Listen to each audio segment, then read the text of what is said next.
State की बात करें, राष्ट्र की बात करें, तो every country on this planet is राष्ट्र, और हम सब रहते हैं महाराष्ट्र में, म्हणजे महाराष्ट्र। और उसी तरह से अपना रेरा है, और रेरा में भी हमारा महाराष्ट्र का हमेशा महारेरा है, क्योंकि रेरा का कानून जब से हुआ है तब से आज तक में जो कदम जिस स्पीड से महाराष्ट्र ने लिया है वो एक तरह से यूनिक है। दूसरे स्टेट्स सोच रहे हैं, उसके पहले महाराष्ट्र ने फुल फ्लैज एक्शन में आ गए हैं। और कोई भी स्टेट होता है तो उसके कैप्टन होते हैं चीफ मिनिस्टर। जहां तक महाराष्ट्र का सवाल है, हमारे एक एक्स चीफ मिनिस्टर थे और वो बहुत ही अच्छी तरह से बताते थे कि वास्तविकता में क्या होती है, और उनका एक सेंटेंस मैं हमेशा याद रखता हूं, standing committee is an understanding committee for the betterment of the corporation. आज जब बात आती है बिल्डर्स की, तो बिल्डर का वर्ड को अपन स्प्लिट करते हैं हिंदी में, यानी बिल का डर। बिल का डर कभी रहा ही नहीं है उसको। बाई बैक का मीनिंग बिल्डर के लिए क्या है, आप मेरे से बाई करो और सिर्फ आपको मेरी बैक देखनी है। जब बिल्डर कहता है लीकेज गारंटी, यानी वो आपको गारंटी दे रहा है कि लीकेज तो आने वाला ही है। 24 घंटा पानी का मीनिंग क्या होता है, पानी जरूर मिलेगा आपको, नल में से या दीवार में से पानी जरूर मिलेगा। ये बात थोड़ी रमूच में कही गई थी, पर जो मैंने सुना है, अपने बॉम्बे के बिल्डर्स, अपने इंडिया के बिल्डर्स तो काफी अच्छे हैं। मैंने ऐसा सुना है कि फ्रांस में बिल्डर्स लोग ने आईफिल टावर 7 बार बेचा है, एक बार नहीं। और उससे एक कदम एडवांस कंट्री का अपन देखे, डोनाल्ड ट्रंप का, अमेरिका का, तो वहां पे बिल्डर्स लोग ने चांद पे जगह भी बेची है। आई एम नॉट जोकिंग, मैंने खुद पर्सनली टाइम्स ऑफ इंडिया में पढ़ा है कि अमेरिका के बिल्डर्स ने चांद पे जगह बेच दी है। अभी इंटेलिजेंट लोग भारत में बोलो, मुंबई में बोलो, वर्ल्ड में कोई ना कोई मिल ही जाता है कि उसके बाप दादा ने कभी चांद देखा नहीं है, इसलिए हम जरूर उधर जगह खरीद लेंगे। आप सोचो 1947 में अपने को इंडिपेंडेंस मिला है और आज 2017 हुआ, यानी एग्जैक्ट 70 इयर्स। और 70 इयर्स में पहली बार बिल्डर को कोई झटका लगा है, और वो झटका लगने की वजह यह है, बिल्डर का अभी दिल में डर आ गया है, और वो दिल में डर सिर्फ महारेरा की वजह से ही आया है। इसके पहले बिल्डर किसी के बाप की सुनते नहीं थे। बिल्डर के लिए गवर्नमेंट डिपार्टमेंट सिर्फ एक टेबल रहा है। ये मैं हेसिटेशन के बगैर कहता हूं, मैं ये नहीं कहता कि सारे बिल्डर्स ऐसे रहते हैं, पर there are certain types of builders. And to substantiate this submissions, मैं सुप्रीम कोर्ट का एक जजमेंट बताता हूं, फ्रेंड्स कॉलोनी का जजमेंट है, और उसके वर्डिंग्स क्या है, it is common knowledge that builders enters into underhand dealings, and if any deviations are done by the builder, one can safely presume that deviations have been done as builders know the law in a better manner। और क्या better manner है, वे अपने को सबको मालूम है, black क्या है, व्हाइट क्या है। Now let us look at the provisions of the 1963 में मोफा आया और 2012 में महारेरा का जन्म हुआ, और एक के बाद में एक बर्थ हुआ रेरा का 2015 में। मेजर अमेंडमेंट्स कैबिनेट ने 10 फरवरी 2015 को पास किए, लोकसभा ने 15 मार्च 2016 में पास किया, गैजेट में 26 मार्च 2016 में वो हुआ।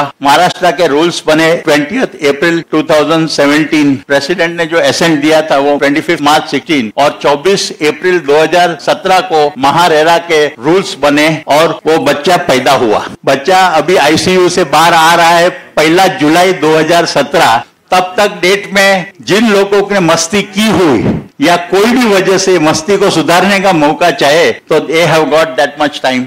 महारेरा के सेलिएंट फीचर्स क्या है, रियल एस्टेट का प्रोजेक्ट जो है उसका रजिस्ट्रेशन करना है, रियल एस्टेट के एजेंट का रजिस्ट्रेशन करना है। एस्टेट एजेंट यानी एक तरह का दलाल, और दलाल का काम अब तक क्या गिना जाता था, सुना जाता था, दरेक का लाल करे वही कहा जाता है दलाल। तो वो लाल करके माल बिका जाता था। किस तरह से बिका जाता था, कैसे था, उसके जर मैं आपको 1 या 2 एग्जाम्पल देता हूं। मेरे कैरियर में एक बार I was representing a builder, और जब भी मैटर आई जज के पास, तो उसके पहले वो दूसरी एक एडवोकेट थी सोसाइटी को, वो बिल्डिंग की, वो मेरे पास आई और उसने मुझे कहा कि संपत साहब, you are my professional brother, थोड़े दिन में मैं मैजिस्ट्रेट बनने वाली हूँ, I am just waiting for my appointment letter, and let me share one thing as your sister pertaining to your builder client. तो उसने मुझे कहा कि मैंने जब ये फ्लैट लिया तभी मुझे कहा गया था कि नीचे स्विमिंग पूल है, और वास्तविकता क्या था, नीचे गटर थी। I was surprise, I shocked, I apologise to that. और वो चीज मैंने बिल्डर के ऑफिस में जाके कही कि ये इस तरह की बात हो रही है, तो उसका स्टाफ मुझे क्या बताता है, क्या बेवकूफ वो लेडी है परचेजर, उसको ये भी नहीं मालूम गिरता है कि गटर क्या है और फ्लैट का स्विमिंग पूल क्या है। The mentality of the builders ऐसी थी कि आज सुबह का भाव ये है, 2 दिन के बाद में का भाव ये है, तुमको अभी फ्लैट देना है, अभी टोकन देना है, तो अभी का भाव, कल का बाद कल। और उसकी वजह क्या थी, market was unstable, prices were rising, and कोई सौदा कैंसिल भी होता था तो बिल्डर को ज्यादा नुकसान नहीं होता था, क्योंकि कई लोग कतार में रहते थे। तो एक जमाना था, and this was fully exploited by many builders, and that has given bad name to the whole building community by and large. अब रेरा आने से कंप्लेंट्स की जो मॉडलिटीज है वो ज्यादा ट्रांसपेरेंट होगी, फाइनेंशियल डिसिप्लिन आ जाएंगे और कंज्यूमर ओरिएंटेशन बढ़ जाएगा। रेरा के फंक्शंस के बारे में मैं बताऊं briefly, we can categorise it in 5 categories: administrative, judicial, advisory, executive और रेगुलेटरी। जो प्रमोटर आमतौर पे बिल्डर रहता है, उनके फंक्शंस बेसिकली है registration of the projects, declarations जो प्रमोटर्स करते हैं, 70% पैसा अमिताभ बच्चन की भाषा में बात किया जाए तो लॉक किया जाए, उसी तरह से प्रोजेक्ट में वो पैसे लॉक रहते हैं जब तक प्रोजेक्ट पूरा नहीं होता। एडवर्टाइजमेंट्स जो है वो without complying with RERA rules can not be given, और उस पे एड्स पे ब्रेक उस तरह से रहता है। सेक्शन 2Z जो है वो प्रमोटर को डिफाइन करता है, but by and large in layman's term, I will say it is just referring to as the builder.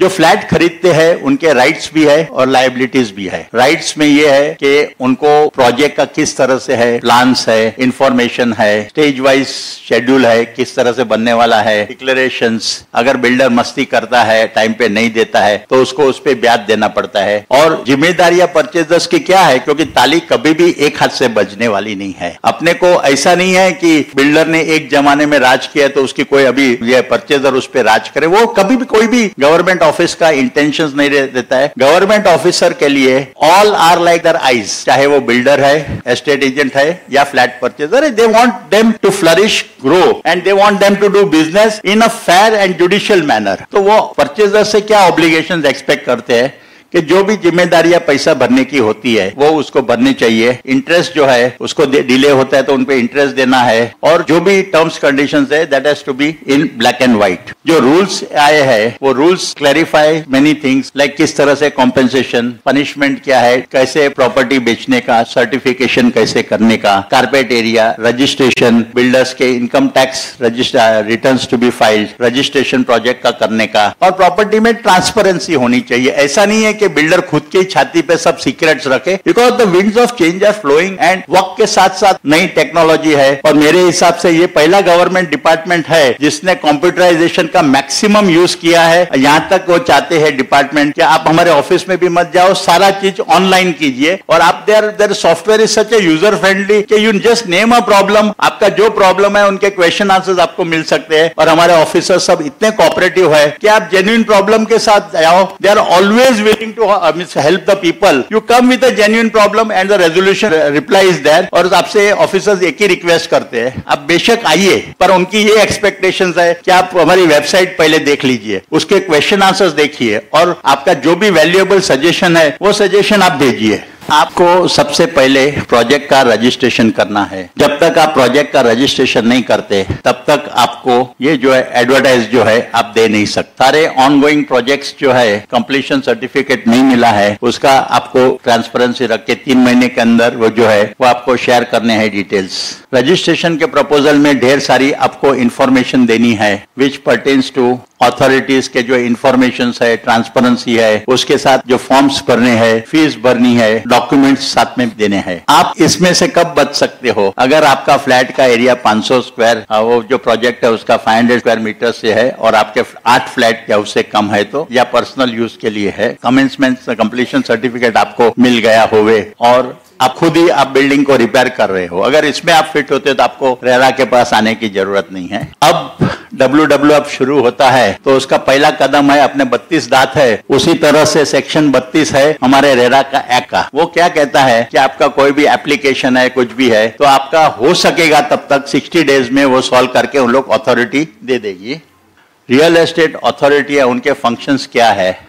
Allottees, promoters यानी बिल्डर और एस्टेट एजेंट, ये तीनों को साथ में लेके चलना है, अच्छी तरह से काम करना है, सिंगल विंडो क्लियरेंस सिस्टम रखना है, एकदम ट्रांसपेरेंसी रखना है और पारदर्शिता जो है वो एकदम इंपॉर्टेंस एम्फेसिस दिया है। इंटेंशन ये है कि रियल एस्टेट इन्वेस्टमेंट बढ़े और ज्यादा लोग उसमें एडिशंस करते रहे, वो देते रहे। प्रोजेक्ट्स का जो ग्रेडिंग नहीं हो रहा था वो हुए। आज क्या हो रहा है, गवर्नमेंट के अब तक के कानून कैसे थे कि हर नया प्रोजेक्ट बने एक नई कंपनी आए और नई कंपनी आवे, जैसा प्रोजेक्ट पूरा हो जाए वो कंपनी बंद हो जाती थी। पर अभी ऐसा देख रहे हैं और अच्छे अच्छे बॉम्बे के डेवलपर्स हमारे पास आते हैं और पूछते हैं कि संपत साहब हमको फॉरेन इन्वेस्टर्स के साथ कॉम्पीट करना है, एफडीआई के साथ उन लोग पैसा सब लेके आते हैं। अब तक का सिचुएशन क्या था, एफडीआई का डेफिनेशन ऐसा ही था, फिर से डूबेगा इन्वेस्टर। पर अब रेरा आने से अच्छे अच्छे लोग प्रोजेक्ट में इन्वेस्ट करेंगे और उन लोग का गोल जो है, it is not a fly by night operator के शॉर्ट टर्म के लिए, they want to stay in business in long term and they are going to invest money in that particular manner. Environmentally construction को encouragements मिलने का objective है, grading किए जाएंगे और उसके लिए वेरियस सोर्सेज के पैरामीटर्स दिए जाएंगे, डिस्प्यूट्स का एमिकेबल सॉल्यूशंस होएगा,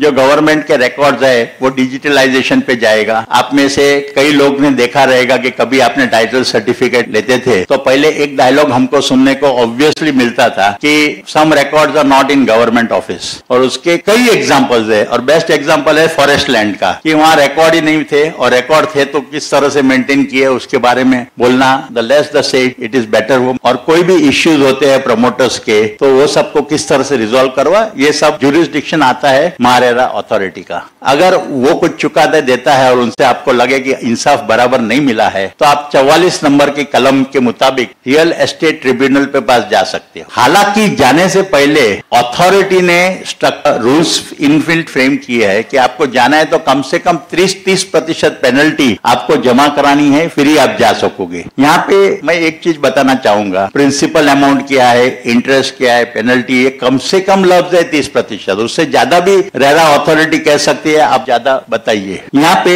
मैं एक सुझाव दूंगा कि कंज्यूमर कोर्ट है, उसमें सिस्टम क्या है, कंज्यूमर फोरम आता है, कंज्यूमर फोरम के बाद में स्टेट कमीशन आता है और फिर नेशनल कमीशन आता है। रेरा एक्ट एक एक्ट है और हर स्टेट में उसके रूल्स फ्रेम किए जाते हैं और वो रूल्स के मुताबिक, rules are always meant to clarify the act, they can not supersede the provisions of the act. एक जो मेरी नजर में थोड़े मैं ड्रॉबैक्स पे आऊंगा रेरा के, वो ये है कि अगर आपको कोई भी वजह से ट्रिब्यूनल के फैसले से आपको सेटिस्फेक्शन नहीं मिलना है तो आपको हाई कोर्ट में ही जाना है, और हाई कोर्ट में जाना यानी हो सकता है आपको 15 साल के लिए वो मैटर स्टेलमेट हो जावे, क्योंकि कोर्ट भी क्या करे, उसके पास इतने वर्क के प्रेशर है। और उसका एक क्लासिक एग्जांपल मैं आपको दूं, वो भोपाल गैस में कितने साल पहले आदमी लोग मर गए और जो कल्प्रिट थे वो भी अभी मर गए 92-95 ईयर्स की एज आके, पर फिर भी केस चल रहा है। और उसमें यहाँ हमारे भगवान जी भाई है, फोरम फॉर फेयर जस्टिस, उनकी पुस्तक में से मुझे एक सेंटेंस मिला, एक केस का एग्जाम्पल मिला है और वो मैं आप सबके साथ में शेयर करूंगा। वो केस जो है वो 1905 के आसपास का केस चालू है। अगर आप 1905 का इंडिया देखें तो बांग्लादेश, नेपाल, वो सब इंडिया का पार्ट था और वो केस में प्रॉपर्टी थोड़ी नेपाल में है, थोड़ी बांग्लादेश में है। इसलिए पहली बात तो जज जो रहता है वो उसका विजिटिंग फैकल्टी रहता है 3 साल 5 साल के लिए, उससे ज्यादा नॉर्मली रहते नहीं है। और कई कोर्ट में तो वीकली, मंथली, सम टाइम में बेंच चेंज होती है। पहला सवाल ये आता है कि अगर 1905 का केस है और आज हो गया 2017, यानी सेंचुरी ये केस ने मार ली, अब जज जो भी जजमेंट देगा तो उसको पहले तो वो खुद को सेटिस्फाई होना है कि मेरा अथॉरिटी है कि मेरा जजमेंट को मैं इंप्लीमेंट करवा सकूंगा। अभी बॉम्बे का, इंडिया का जज है, वो कुछ भी बोलेगा तो उसकी लक्ष्मण रेखा बोले तो वो इंडिया है। और 1905 में इंडिया की डेफिनेशन में नेपाल, बांग्लादेश, वो सब कंट्रीज आ जाते थे। तो जब प्रॉपर्टी उधर है तो उसमें तो पहली बात तो जरा वजन वाला मैटर है, क्योंकि काफी स्टेट्स में प्रॉपर्टीज है, तो उसको जज को समझने का टाइम आता है ये केस का, उसके पहले तो उसकी ट्रांसफर हो जाती। उसी तरह से जो लोग ने केस किया है उसके लीगल हैज है, अब तो पोजीशन वो है कि वो लीगल हैज भी गुजर चुके हैं और सेकंड जनरेशन आ गई है, थर्ड जनरेशन आ गई है। अभी 1905 का केस है, अगर वो केस आज 100 साल के बाद में भी चल रहा है तो justice delayed is equivalent to justice denied. आज इससे बेहतर एग्जांपल कौन दे सकता है? So this is the focus that has to be there. RERA में sir I would like to give one suggestion कि जिस तरह से कंज्यूमर कोर्ट में नेशनल कमीशन का प्रोविजन है। रेरा स्टेट एक्ट है, वो सेंट्रल गवर्नमेंट का है। इम्प्लीमेंटेशन के लिए रूल्स हर स्टेट को बनाए गए हैं। तो if some sort of mechanism can be work not at Maharashtra level but at all India level, कि state way it goes to the national commission and from national commission national some RERA authority and from that state way to supreme court, ताकि that period of delay will go away. Otherwise what will happen, I am not saying that the authority will apply their mind, but there is a possibility that the mind which is applied is not accepted by one of the parties. So obviously they have got a right to go to High Court. और एक रमूजी definition दी गई है, अ यानी आओ, दा यानी दावा करो, ल यानी लड़ो, और तो यानी तबाह हो जाओ, तैर जाओ, वो तो सिर्फ वक्त ही बताएगा। यानी डिले डिले डिले, तारीख पे तारीख, तारीख पे तारीख। जहां तक पहले दो लेवल्स है, राउंड 1 राउंड 2, वहां पे ऐसा उम्मीद रखी गई है कि 60 दिन में फैसला दे सकेंगे। With utmost respect to you sir, I am making a submission in this open forum. अगर ये 5 साल में इस तरह से रेरा अथॉरिटी दे रहा है, तो I have no hesitation in making a submission कि 5 years में 60 days में करे, तो I will like to give some donation to chief minister relief fund. आप कानून के कई प्रोविजंस देखो, कंज्यूमर प्रोटेक्शन एक्ट में तो उसमें लिखा गया है कि हम थोड़े दिन में जजमेंट देंगे। आज नोटरियल एक्ट में लिखा है कि 15 रुपया से ज्यादा नोटरी चार्ज नहीं कर सकता। आज कौन सा नोटरी 15 रुपया में काम कर रहा है? आज यहाँ सब लोग रह रहे हैं, many of them are saying in cooperative housing societies. Cooperative housing society में सिक्योरिटी रखते हैं। Section 4 and section 20 of the security guards act क्या कहता है कि that security should be a registered license security.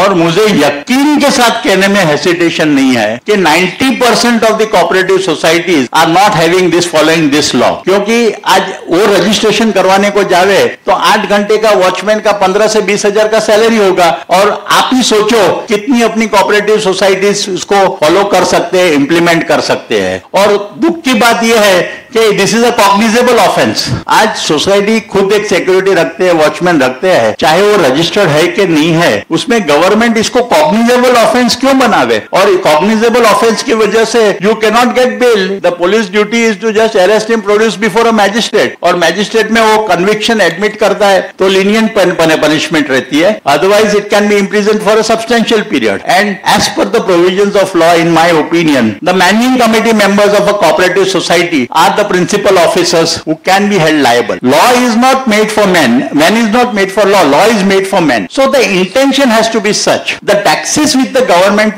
proposes to recover should be such that the honey is erected by the bee without affecting the fragrance of the flower. और उस तरह से law का compliance self regulatory होवे, उस तरह से होना चाहिए। जो penalties का जो provisions है वो 59, 59(2), 61, 62, 63 है, 64, 65, 66। By and large it is linked to a percentage of the project cost. वो कहा जाता है ना कि कोई अच्छी चीज रहती है तो बरसों तक याद रहे, चाहे वो फिल्म का डायलॉग होवे, जैसे कि शोले में था, सो जा बेटा सो जा वरना गब्बर आएगा। उसी तरह से बिल्डर्स की रात की नींद बिगाड़ने वाला एक ही मर्द पैदा हुआ है और वो है महारेरा। आज 70 साल के प्रॉपर्टी के इतिहास में अगर बिल्डर किसी से डरा है तो वो सिर्फ महारेरा से डरा है, और उसको सब अच्छे काम करने की मजबूरी कर रही है, प्यार से नहीं, पर ये महारेरा का जन्म से। वो 70 साल से 1947 से आज तक कर रहे हैं। वो मैं आपको उसके बाद में आऊंगा रूल्स वगैरह मॉडल एग्रीमेंट पे। But this was the position. Section 79 कहता है कि सिविल कोर्ट में अपन जाते थे, वो सब केस करते थे, अभी वो उधर जा नहीं सकेंगे। प्रॉपर्टी का आपका डिस्प्यूट है रेरा एक्ट के अंदर, तो you have to come to this.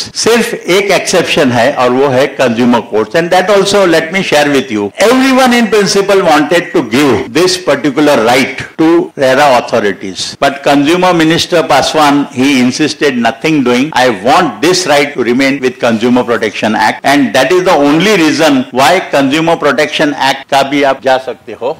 जो अभी मैं आपको मॉडल एग्रीमेंट जो करना है उसके बारे में बताऊंगा, और रेरा का जो एग्रीमेंट फॉर्मेट है दैट इज वेरी इंपॉर्टेंट। मेरी राय में I remember one of the जजेस, I am not naming him, but he categorically submitted the problem with legislature is they don't consult proper people before framing the law. This leads to a situation कि एक बार law बन गया, law में लिखा है जो भी लिखा है, तो वो जो लिखा है that has got to be interpreted by courts. अगर बुनियाद ही बराबर नहीं है है तो फल कैसे आएंगे? और सलीम बार एसोसिएशन का एक लैंडमार्क जजमेंट है सुप्रीम कोर्ट का। ये जजमेंट ये कहता है कि गवर्नमेंट सबसे बड़ा लिटिगेंट है और उसकी वजह से ढेर सारे लिटिगेशन आते हैं। आज आप बीएमसी देखो या कोई भी गवर्नमेंट डिपार्टमेंट देखोगे तो डिफेंड करने के लिए लाखों करोड़ों रुपया लीगल एक्सपेंसेस में जाते हैं। तो उसके बजाय ऐसा सिस्टम क्यों ना किया जाए कि लॉ बनने से पहले solicitors and the best of the legal brains are involve, interactive discussion करके बाद में लॉ को फ्रेम के लेवल पे लावे,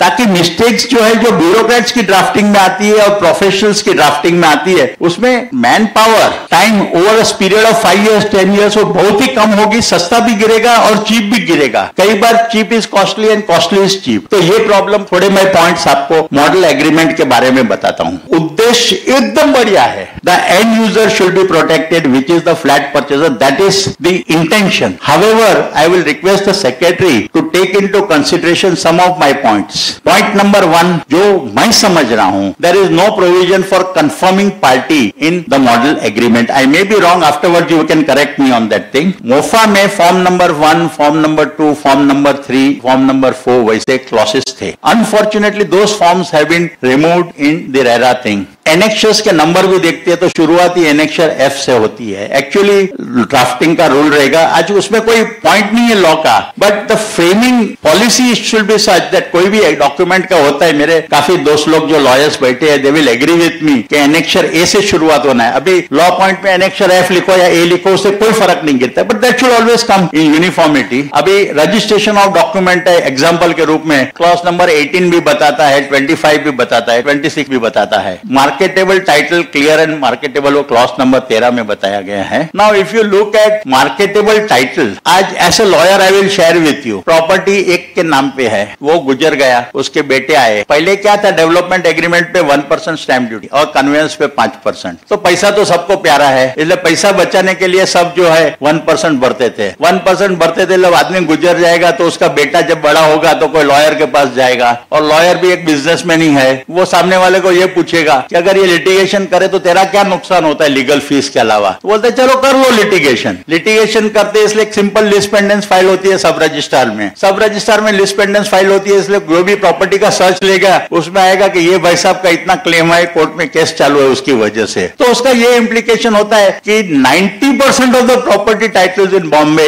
इन my opinion are not clear and marketable. This was to some extent eliminated because of this 1% to 5% conveyance being made. Clause number 17 talks in terms of the not to create mortgage. पर जो mortgage हो चुका है उसका क्या? There is future plans के बारे में जो है not to be done without the consent of the each and every person. That was what was submitted. अब तक जो मोफा के रियल एस्टेट के लिए था कोई अथॉरिटी जैसी चीज नहीं थी। बिल्डर लोग एग्रीमेंट भी में एरिया भी नहीं लिखते थे, डॉक्यूमेंट रजिस्टर नहीं करते थे। आज आप 1 रुपये का फोन करते हो तो वो 1 रुपये का फोन के लिए भी जबरदस्त अथॉरिटी थी ट्राई, और वैसी अथॉरिटी का अब जन्म हुआ है रेरा के रूप में। मॉडल एग्रीमेंट जो था वो फॉर्म नंबर 5 वो कोई फॉलो ही नहीं करता था बिल्डर। थोड़े स्टैटिस्टिक्स मेरे पास है, 2003 से लेके 2012 के 14,370 प्रोजेक्ट्स सबमिशंस हुए बीएमसी में, और उसमें से बिल्डिंग कंप्लीशन सर्टिफिकेट जो है वो सिर्फ 1,146 बिल्डिंग्स को मिला है, यानी 7.97। जब 7.97% को मिला है तो that is the systems defect. I don't say it is a policy mistake of one और द अदर। बिल्डर के लिए क्या था, हर government department is nothing more than one table. Violation of ULC laws, bogus tenancies बनाना, SRA के rules का, speed money का कल्चर। आज बॉटलनेक्स में बोले तो रेरा में फाइल अपने को 1 जो साइज है वो बहुत ही छोटी साइज है। आर्किटेक्ट्स, इंजीनियर्स उस तरह से उन लोग को रिस्पॉन्सिबिलिटी फिक्स की है। पहले क्या होता था कि प्लान जो अपलोड होते थे, layout plan, approved plan, building plan, built up plan, वो कभी कई बार मैच नहीं होते थे। लकीली सुबोध कुमार आने से वो फर्क गिर गया है। आज बीएमसी जो है गवर्नमेंट में किस तरह से काम चलते हो मैं बताऊं। बीएमसी कहती है कि सॉलिसिटर का टाइटल चाहिए। आपको जान के अचरज लगेगा कि सॉलिसिटर नाम की कोई गवर्नमेंट की रिकॉग्नाइज्ड डिग्री नहीं है। आज कंक्लूड करने से पहले मैं कि corruption will not be reduced remove from India, but only in RERA it will be removed. Thank you friends for giving me an opportunity.